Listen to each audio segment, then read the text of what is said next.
How could Syracuse, Tennessee impact recruiting? Let's break it all down.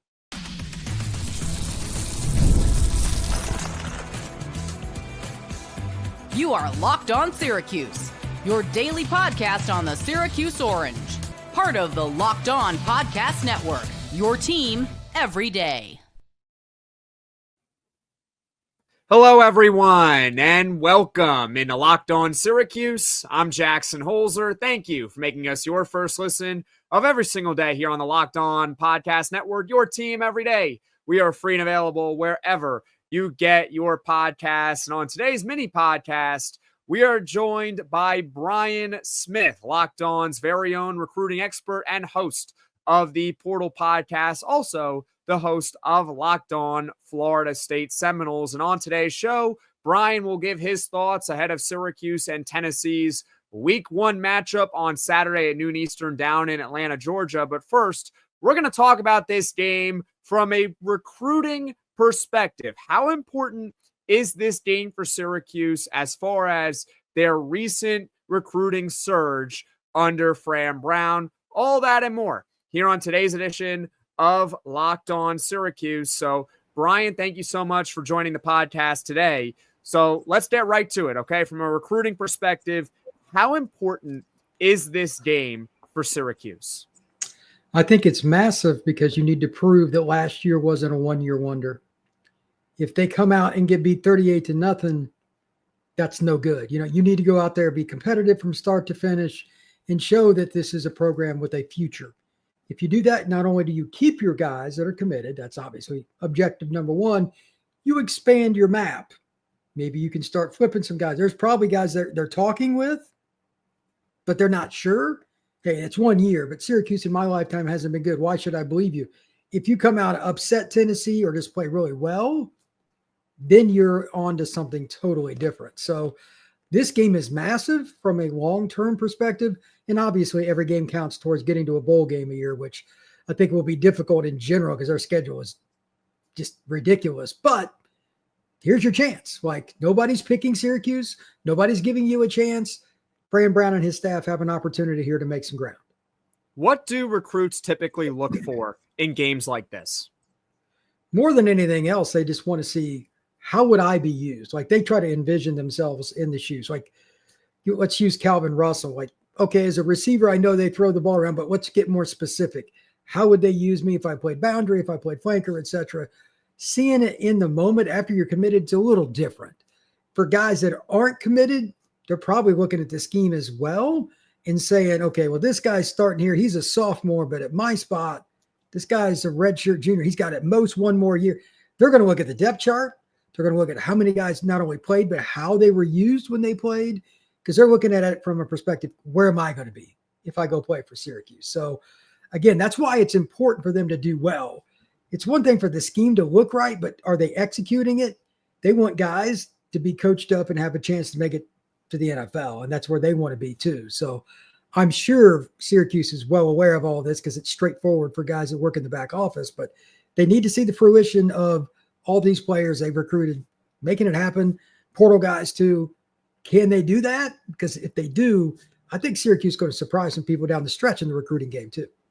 For those that don't know, by the way, you mentioned Calvin Russell. Calvin Russell is Syracuse's highest rated commit in the class of 2026, which is the next recruiting class. That class can't debut until the following season. Calvin Russell is, of course, the highest rated Syracuse recruit in well over 2 decades, according to basically every major recruiting service out there. He is a 5-star, very special wide receiver that Syracuse has verbally committed for now, and hopefully they can maintain that commitment over the course of the entire season. No reason to believe right now that that commitment will not hold up come signing day. But Brian, how important is this season in general for Syracuse as far as recruiting, regardless of what happens in week 1? This is where it gets really interesting and a little tricky. They're going to have some ups and downs because, again, their schedule, like, would Ohio State or Notre Dame go undefeated against this schedule? Probably not. So those are the teams that just played in the national title. So I think most recruits understand it, but they want to see improvement gradually throughout the year. And a loss is one thing. Getting smoked by somebody is another. So if they avoid getting blown out and still make a bowl, I don't think it'll matter much. And by and large, I've said this many times on your show, relationships are the bottom line with recruits. They're going to pick a coach over the logo on a coach's shirt 99.9% of the time. So I think they're in a pretty good boat because I think Fran's as good a one-on-one recruiter as there is as a head coach in college football. But secondarily, that staff has done a pretty good job. So as long as, again, if they're in contention for a bowl going into the last couple of weeks and they just look pretty good, they should be fine. And it should help them even with the class of 27, Jackson, because they're starting on that group already and they've offered a lot of guys. So why not Syracuse? Why not the Orange? You know, that's kind of been their mantra, but it's not broke, don't fix it. Why not Syracuse? Why not Orange? And why not an upset in week 1 against Tennessee? Coming up, Brian Smith, I don't know if he's going to be picking an upset in week 1, but he'll definitely be sharing his thoughts about Syracuse in Tennessee. So stick with us here on Locked On Syracuse.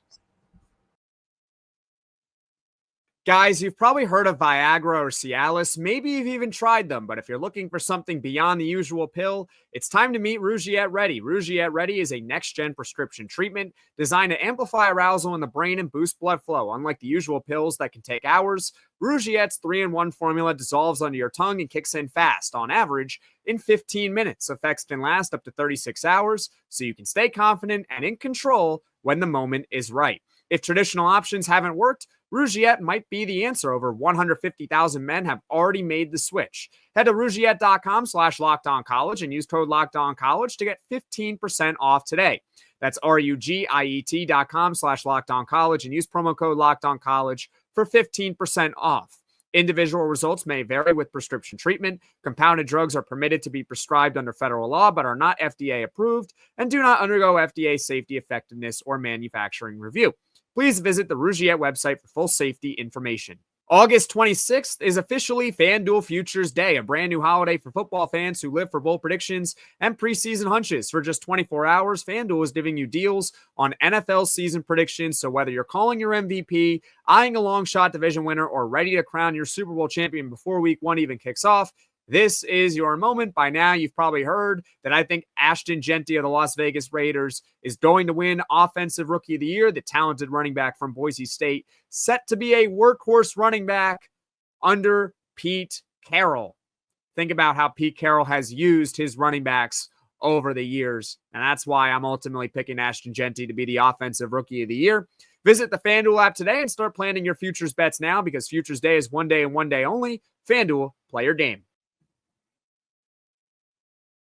This is Locked On Syracuse. I'm Jackson Holzer. We are joined by Brian Smith, Locked On's very own recruiting expert, host of the Portal Podcast, and also the host of Locked On Florida State Seminoles. Brian has already given us his thoughts about how this game, Syracuse and Tennessee on Saturday, can impact recruiting for Syracuse, as well as the 2025 season and how it can impact recruiting for the Orange, who have a borderline top 20 class coming in 2026. Fran Brown has already made waves on the recruiting trail, as we've documented plenty of times here on this channel.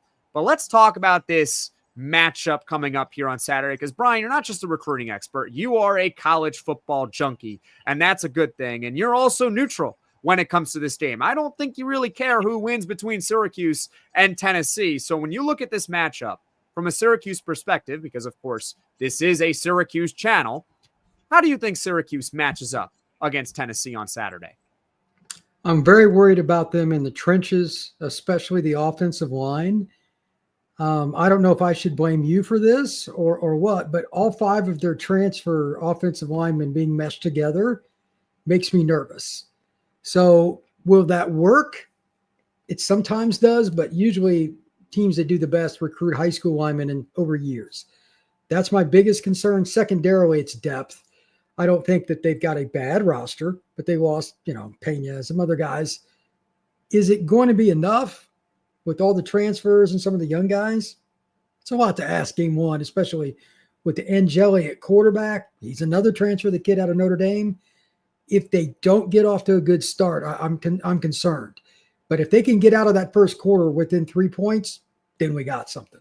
So let's see what the congruency is with all the transfers, especially up front for the Orange. If Syracuse, let's say, were to upset Tennessee, right now they are a 13.5-point underdog over on FanDuel. What do you think the biggest reason would be? Oh, I think that's pretty easy. The absolute ridiculousness of Tennessee's quarterback room would be answer number one. I'm not trying to pick on anybody, but after Nico left, they were just in a bad spot. The kids they'd recruited the last couple of years, I'm not super high on. Got a redshirt freshman and two freshmen, neither one of them's ready. So they go get a kid that ironically was at UCLA where Nico transferred. Is he any good? Joey Aguilar, like, is he any good? He's a turnover machine. He's talented, but can he run a little? Yeah, but he's very inconsistent. And Tennessee doesn't have a ton of great receivers right now. If Syracuse can get some pressure on him, they could get a pick six or a scoop and score, something like that. Their offense is pretty easy to pick up, but even one play where he's off wouldn't surprise me. Again, if it happens early, that would be the best situation for Syracuse, change momentum and all that, because 80% of the crowd will be rooting for the Vols, I'm sure, down in Atlanta. That's the position you got to watch. If they don't get off to a good start, talking about Tennessee and that quarterback, I think a lot of finger pointing could happen. They got a talented roster overall, though, especially that defense. Like, Syracuse is probably going to have a hard time moving the ball, so you need to beat up the quarterback for the Vols. To your point, and I've mentioned this a lot on the podcast, I go back to when Syracuse upset Miami at the end of last season. And the turning point of that game, even though Syracuse had fought back from a big deficit early, was when Devin Grant had that fumble return touchdown, forcing it on Xavier Restrepo. After you had already picked up a first down, they were moving down the field against Syracuse. They were about to retake the lead, but Devin Grant returns a fumble for 6. And at that moment, that was the first time I actually believed, you know what? I think Syracuse is going to win this game. When you make a play like that, it's a 10 to 14 point swing because you're scoring 6-7 points. The other opponent, they're not scoring. They're actually giving up the points. And think about the point spread for this game. It's 13.5. Pick 6. Now you're even. Now you've just made up the whole spread right then and there. So I think Syracuse, in order to pull off an upset, they're going to need one of those big defense or special teams plays to help with it. Brian, I'll put you on the spot here. What is your final game and score prediction? I'm going to go Tennessee 31-20. I just think it'll be an ugly turnover marred game. Did you listen to my crossover podcast with Eric Kane? Sorry to cut you off. No, I did not. That was my score prediction. Okay. Well, we agree. Tennessee 31, Syracuse 20. I think it's a game that Syracuse will hang around. I think they've got a good staff. I don't think Angeli's unbelievable, but he won't put you in a lot of bad spots. So question is, again, congruency, especially up front. I'm worried about Syracuse moving the ball consistently, sustaining drives. Tennessee's got some defensive talent. That is the biggest thing to overcome. And then secondarily, can they confuse? Again, Joey Aguilar's a good player, but he's nothing special. Got to get one of those we just talked about. You got to have a freebie, as I like to say. Scoop and score, pick 6, something like that, if you're going to have a chance at an upset. Well, Brian, thank you so much for taking the time. Where can people find you on social media? Yeah, all kinds of different ways. You can get the Locked On Portal podcast on Spotify, Apple, YouTube. And for me, at FBScout_Florida is the easiest way to find me on X. All kinds of different insights on the college football world. Awesome. And anything else you'd like to add? Well, good luck against this schedule. I'm sure I'll meet with you later this year to try to help you figure out what's going on. But this schedule, I don't know who set it up for Syracuse, but somebody's angry at the Orange. You know what, Brian? If Syracuse is a good team, they'll find a way to beat good teams. I don't hear Georgia ever complaining about their schedule because they're a good team every single year. I'm not sitting here trying to compare Syracuse to Georgia. Not doing that. But the point being is that good teams find a way to beat good teams, and they can even do it on the road. So if you're Syracuse, I don't care that you have such a tough schedule. Find a way to get at least 6 wins. Find a way to make a bowl in 2025 to continue that positive momentum you built during the 2024 season. Brian, thank you so much for taking the time. We'll be back tomorrow with your takes. That's right, from you, the fans, about how Syracuse can possibly pull off an upset. Thank you all so much for watching. Thank you all so much for listening. If you like this podcast, be sure to hit that like button. If you really enjoy the podcast, be sure to hit subscribe. Tell all your friends about Locked On Syracuse, and I will see you all again soon.